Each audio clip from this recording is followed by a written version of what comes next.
કઈ 6 વસ્તુ? એક દેશ. દેશનો મતલબ અહીં કન્ટ્રી નથી થતું. કોઈ એમ કે દેશનો મતલબ ભારત દેશ જ. તો દેશ, ભારત દેશમાં શુદ્ધિ છે, જ્યાં જ્યાં છે ત્યાં છે. આખા ભારતમાં શુદ્ધિ નથી. બહુ થોડા સ્થાનોમાં શુદ્ધિ હોય છે. વધારે પડતા સ્થાનો તો અશુદ્ધ છે. એટલે દેશનો મતલબ કન્ટ્રી નથી થતી, પણ જે ઠેકાણે બેસી અને આપણે સાધના કરવી છે એ સ્થાનની શુદ્ધિની વાત છે.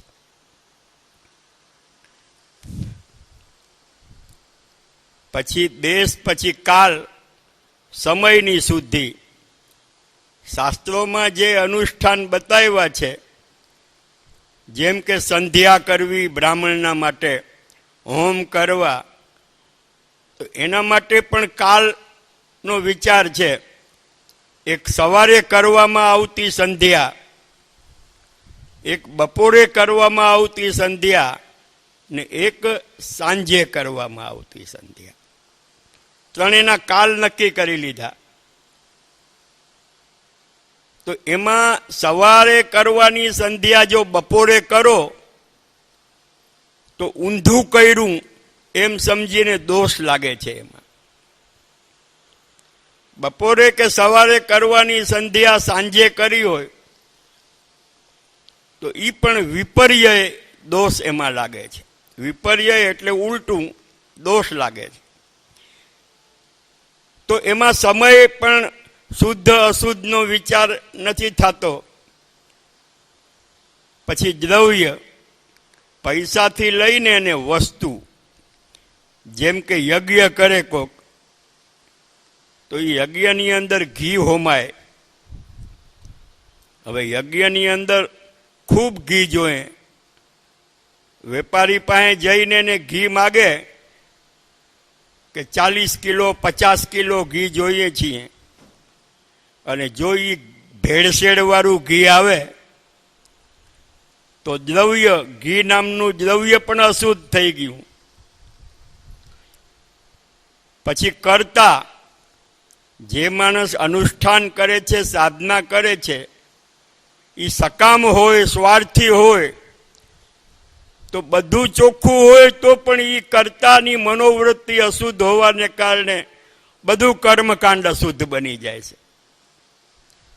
પછી મંત્ર, કે જે મંત્ર છે એ અશુદ્ધ બોલાતો હોય તો પણ બધું અશુદ્ધ બની જાય છે. અને આ બધું અશુદ્ધ હોય તો પછી જે કર્મ કરીએ છીએ એ શુદ્ધ ક્યાંથી કહેવાય? એટલે કલિયુગની અંદર આ 6 વસ્તુ અશુદ્ધ બની ગઈ છે.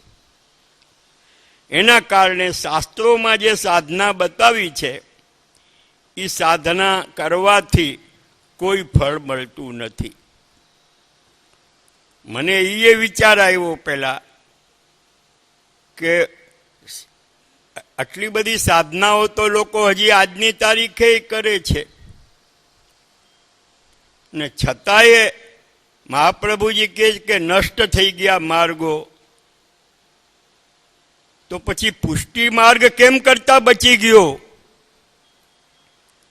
એનો જ ખુલાસો એ છે કે મનુષ્યના બળ ઉપર જે કાંઈ શાસ્ત્રોની વિધિ અને મંત્ર પ્રમાણે સાધના થતી હતી એ બધું કલિદોષને કારણે અશુદ્ધ બની ગયું છે.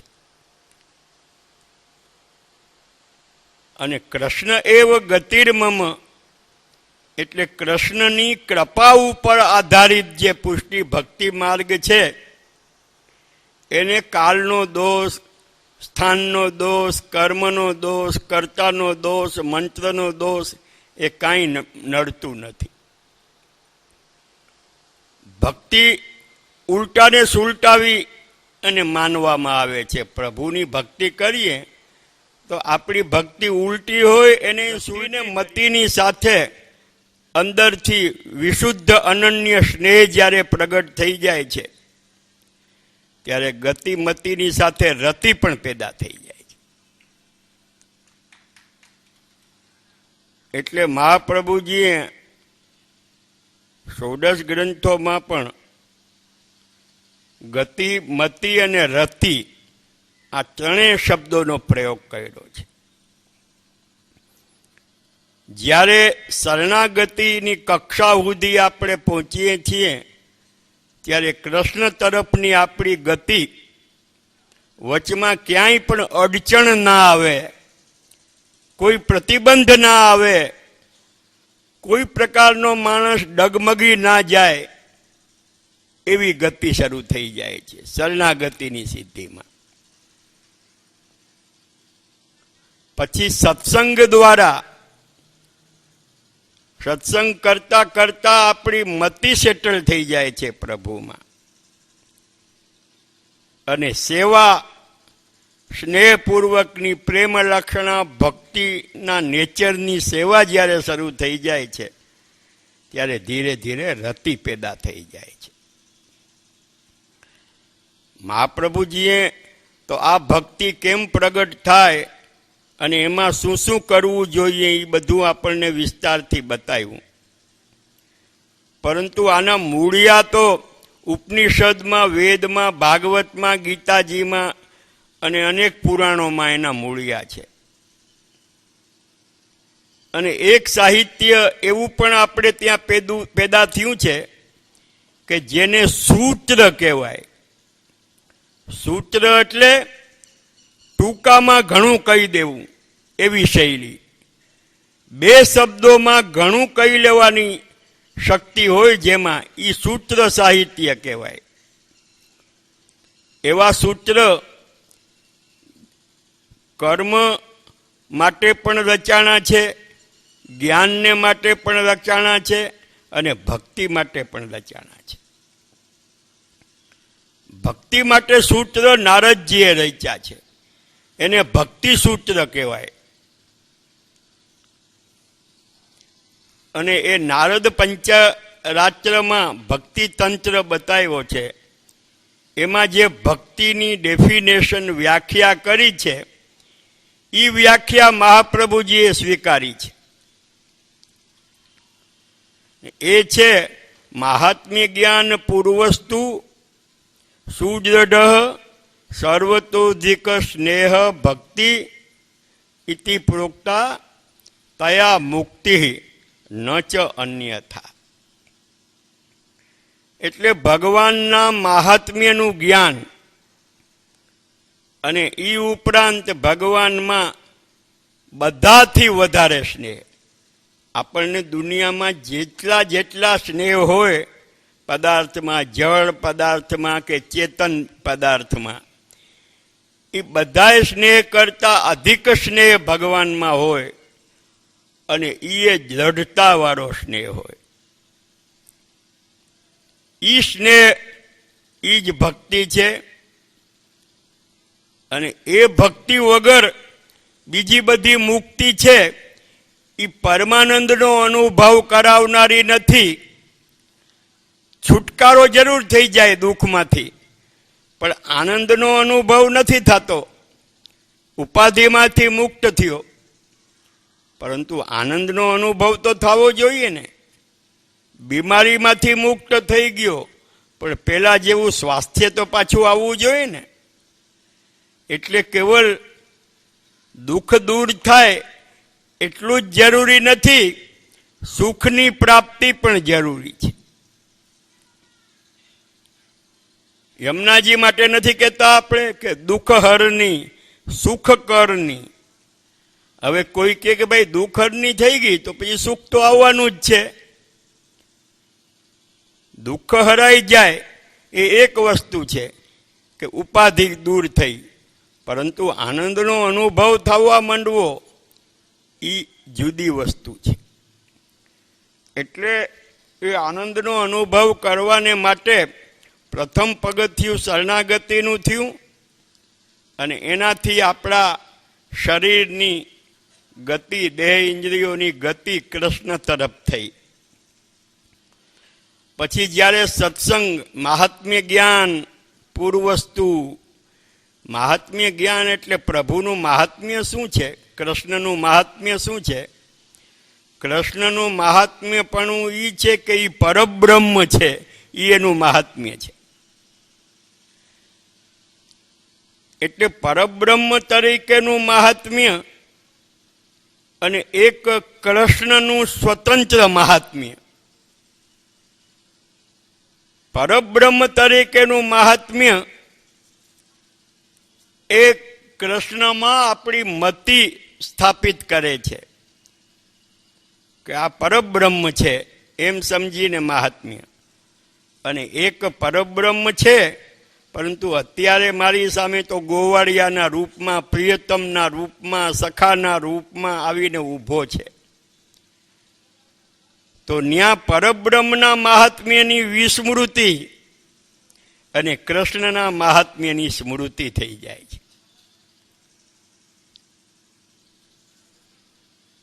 ભગવાન કૃષ્ણએ જ ગીતામાં કહ્યું કે યદા યદા હિ ધર્મસ્ય ગ્લાનિર્ભવતિ ભારત અભ્યુત્થાનમધર્મસ્ય તદાત્માનં સૃજામ્યહમ.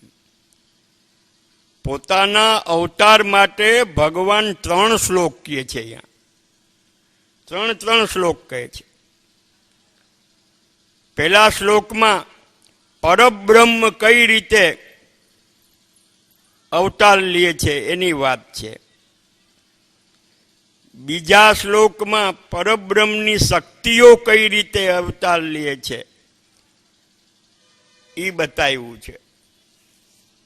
ત્રીજા શ્લોકમાં ભગવાન અસુરોનો સંહાર અને સાધુ પુરુષોની રક્ષા કરવા માટે અવતાર લે છે.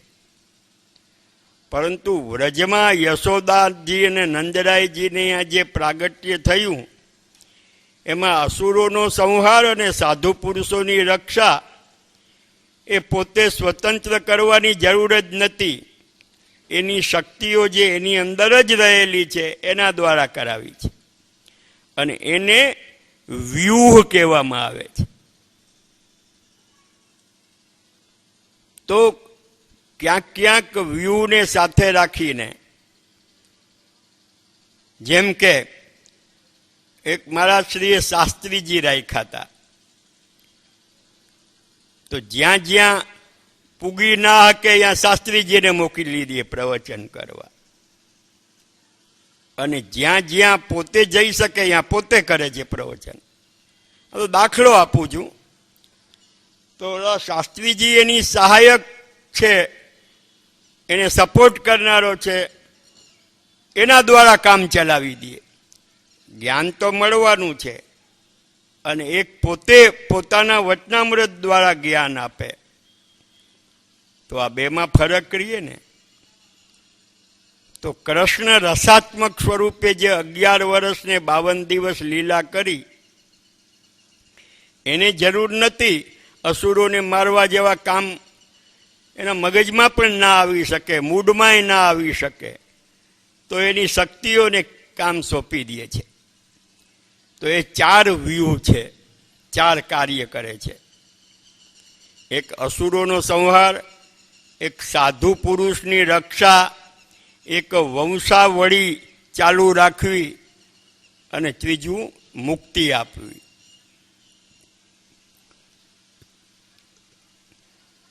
તો અનિરુદ્ધ, સંકર્ષણ, વાસુદેવ અને પ્રદ્યુમ્ન, આ 4 વ્યૂહ શક્તિ દ્વારા ભગવાન, શક્તિમાન પોતે નથી કરતો પણ પોતાની શક્તિઓ દ્વારા કામ કરાવે છે. જેમ શેઠ પોતાના મુનિમ દ્વારા કામ કરાવે, સેક્રેટરી દ્વારા કામ કરાવે, અને એક ડાયરેક્ટ પોતે કરે. તો જે ડાયરેક્ટ પોતે કરવાનું કામ છે એ કૃષ્ણાવતારમાં એક જ પ્રયોજન મહાપ્રભુજી આપણને બતાવે છે કે ભક્તાનામ દુઃખ નાશાય કૃષ્ણાવતરણમ મતમ. ભક્તોના દુઃખ દૂર કરવાને માટે કૃષ્ણએ અવતાર લીધો છે. ઓલા બધા પ્રયોજન પણ કૃષ્ણાવતારમાં થયા, પણ એ બધું મુનિમ અને સેક્રેટરીની જેમ કામ કરાવે એવી રીતે કરાવ્યા છે. પૂતનાને મારી હોય કે કંસને માર્યો હોય, એ બધા કાર્ય કરવામાં કૃષ્ણને મહેનત નથી કરવી પડતી, પરિશ્રમ નથી લેવો પડ્યો, પણ એની શક્તિઓ દ્વારા એ કામ કરાયું છે. પુષ્ટિ ભક્તોને એ વાત સમજાવી છે, પરંતુ જે પુષ્ટિ ભક્ત નથી એ કૃષ્ણએ આ બધું કામ કર્યું એમ કહેવાય. શક્તિઓ દ્વારા કામ કરાવ્યું, પણ એ કામ કરાવનાર તો કૃષ્ણ જ છે, એટલે કૃષ્ણે જ કર્યું એમ કહેવાય. દાખલા તરીકે કોઈ યાચક આવીને ઊભો રહીએ અને કે કાંઈક આપો, તો આપણે આપણી પાસે માણસ બેઠો હોય એને 100 રૂપિયા આપીને કહીએ કે એને આપી આવો, તો જે માણસ આપી આવ્યો એણે આપ્યા કહેવાય કે જેણે પોતાના પૈસા આપીને એને મોકલો એણે આપ્યા કહેવાય? એટલે ભલે નિમિત્ત બીજો બન્યો ત્યાં જઈને દેવામાં, પણ આપનાર તો એ જ છે ને. એ સેન્સમાં શક્તિઓ દ્વારા ભલે કામ થયા બધા, પરંતુ એ કામ એ કર્યા એમાં ભક્તોના અધ્યાસો દૂર કર્યા છે. અધ્યાસો એટલે હું, એક આપણી સારી આદત હોય અને એક ખરાબ આદત હોય. ખરાબ આદતે દેહ ચડી ગયું હોય તો એ ખરાબ આદતને દેહનો અધ્યાસ કહેવાય, અને સારી આદતમાં દેહ સક્રિય બને છે ત્યારે એને અભ્યાસ કહેવાય. અભ્યાસ વિરુદ્ધ અધ્યાસ, અધ્યાસ વિરુદ્ધ અભ્યાસ. અધ્યાસ અવિદ્યાથી થાય છે પેદા, અને અભ્યાસ વિદ્યાથી થાય છે. એટલે એ અભ્યાસોને દૂર કરવા માટે ભગવાન જુદા જુદા અસુરોને માર્યા. એમાં ધેનુકાસુરને માર્યો, એનાથી વ્રજ ભક્તોના દેહના અધ્યાસોને ખતમ કર્યા. પછી કાલીય નાગનું દમન કર્યું, એ આપણી ઇન્દ્રિયોની ખરાબ આદત કયો કે અધ્યાસ કયો એ દૂર કર્યા. પછી એક વખત દાવાગ્નિનું પાન કર્યું, 2 વખત કર્યું છે, એનાથી પ્રાણાધ્યાસ દૂર કર્યો, અને અંતઃકરણાધ્યાસ પ્રલંબાસુરને મરાવીને દૂર કર્યો બલદેવજી દ્વારા. અને બીજી વાર જ્યારે દાવાગ્નિનું પાન કર્યું ત્યારે આપણને આપણા સ્વરૂપનું ભાન ભૂલી ગયા હતા, એટલે વિસ્મૃતિ હતી એ દૂર કરી અને આપણા સ્વરૂપનું ફરીથી ભાન કરાયું, એટલે વ્રજ ભક્તોનું. તો કૃષ્ણની આ જેટલી પણ લીલા છે એ લીલા ભક્તના સુખને માટે જ નહીં, ભક્તના હિતને માટે, અને એનાથી આગળ વધીએ તો ભક્તોને પરમાનંદની ઉપલબ્ધિ કરાવવાને માટે બધી લીલા છે. અને એ ઉપલબ્ધિ નથી થઈ ત્યાં સુધી ભક્તોને દુઃખ છે. દુઃખ બધાયને હોય, લૌકિકમાં અનેક પ્રકારના દુઃખ હોય. શરીર સારું ના રહેતું હોય એનું દુઃખ હોય, અપમાન થઈ જતું હોય એનું દુઃખ હોય, સમૃદ્ધિ ભેગી ના થતી હોય કે ભાઈ આજ 12 વર્ષથી આ ધંધો કરીએ છીએ પણ બરકત થતી નથી. આવા બધા દુઃખો હોય છે, એના ઉપાયો પણ આપણે પ્રયત્ન કરીએ અને ભાગ્ય સારા હોય તો આપણો પ્રયત્ન સફળ થાય. અને પ્રયત્ન કરતા કરતા સફળતા ત્યારે મળે છે કે પ્રયત્નથી આપણે નિરાશ ના બનીએ અને હતાશ ના થાય. આપણો પ્રયત્ન કરવાનું જે ઉત્સાહ છે, જે જોશ છે, જે ધગશ છે, એ જો દૂર ના થાય તો 100% પ્રયત્ન સફળ થાય છે. પણ માણસ કોઈ બી પ્રયત્ન કરતા કરતા અધવચ્ચે જ હતાશ થઈ જાય છે કે હવે મૂકો આ પ્રયત્ન છોડી અને બીજું કંઈક કરીએ. મારા એક જાણીતા વ્યક્તિ હતા, પેલા કંઈક કટલેરીનું ને એવું દુકાન ચાલતી હતી.